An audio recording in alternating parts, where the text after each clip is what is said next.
Oh, what's up guys? Nagbabalik na naman tayo. Nandito na naman tayo. Ako'y nanggagalaiti dito sa mga putragis na to guys eh. Alam nyo, kaya pala ang ating PhilHealth ay nakuha ng gobyerno dahil dito, dyan, Kiral Recto na yan guys. Yan ang nagbida-bida na tayo daw ay maraming pera dyan sa PhilHealth.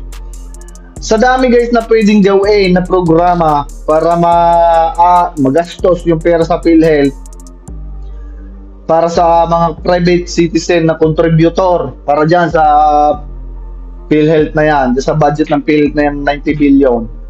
Isipin ninyo guys, pwedeng i-cover ng PhilHealth ang pagpapacheck up ng ngipin, yung dentist, pwedeng i-cover yan dyan, pwedeng gawin programa yon para yung pera ng contributor ng PhilHealth ay magamit ng libre na pag nagpacheck up ng ngipin sa mata, pwede rin yun. Oh, sa dami guys ang pwedeng gawin programa nitong mga nandyan sa PhilHealth, ay bakit hindi nito ginawa ng mga to?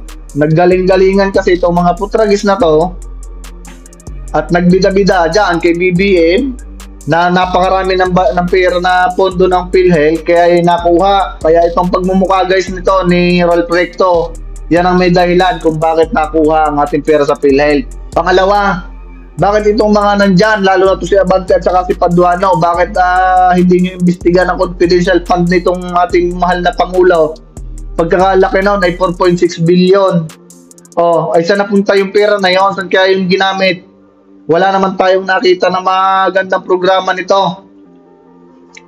Pangatlo guys, bakit tayo ay masyadong taas no dito sa mga sa mga puti? Yung mga puti na yan, lahat ang pinuntahan ay naging disaster guys. Tapos tayo ay masyadong taas no sa mga putragis na yan. Ha? Ito si BBM ang may pakulo dyan. Ako'y bilang isang Pilipino guys, ako'y nahihiya. Matapos natin palayasin dyan sa Pilipinas, ngayon ipinabalik nito. May dala-dala pang ano bang tawag doon, yung missile na inilagay dyan sa norte. Oh, ay pagka nagkataon guys at nagkaroon ng sigalot diyan, wag lang magkakaputukan, ay talagang matindi, gira yan, World War 3 yan ang mangyayari. Tayo ang magiging battle of the ground.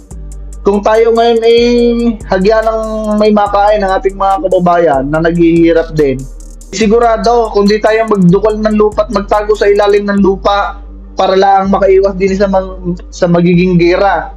Hindi ba nag-iisip tong ating mahal na Pangulo? Nasanggang utak nito. Doon siya masyadong believe sa mga foreigner, sa mga kano, na well, tayo Isyano, tayo ay Indio. Yan tayo guys, yan yung lahi natin. Oh, ewan ko guys, bakit ganito ang ating pananaw pagdating sa mga puti? Masyado tayong bilib na bilib. Pangalawa guys, tayo ay masyadong ginahasa niyang mga yan. Yung yaman natin, yung mga ninuno natin, minardar ng mga yan, minasakir ng mga yan. Yung yaman natin, hinakot ng mga yan, mga ginto, basta kung ano pa man na yaman ng Pilipinas. Ito tayo ngayon guys, bilib na bilib dyan sa mga puti.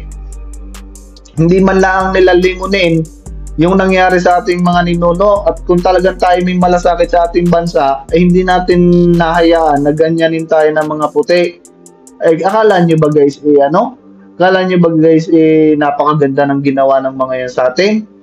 Hindi tayo binigyan ng kalayaan yan guys.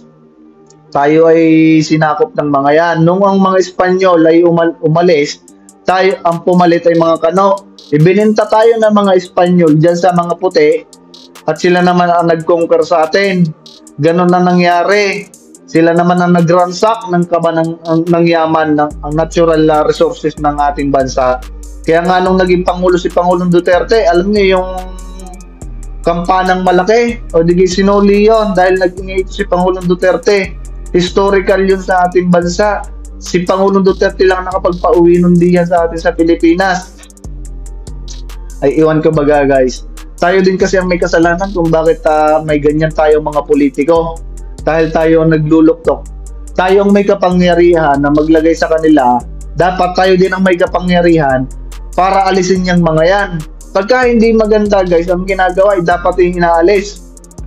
Ayos na sana ang ginagawang rally nitong mga mga nandyan sa EDSA, yung nagrarally about doon sa martial law, yung 45 years na 45 years na dinadaos ng martial law. Ayos din yan. Kaso nga lang guys, itong grupo na to ay wala nang nakitang maganda sa pamahalaan. Halos lahat ng dumaang presidente, nagrally-rally na yung mga yan, walang nakitang maganda. At ang gusto yata nila sila ang maupo diyan.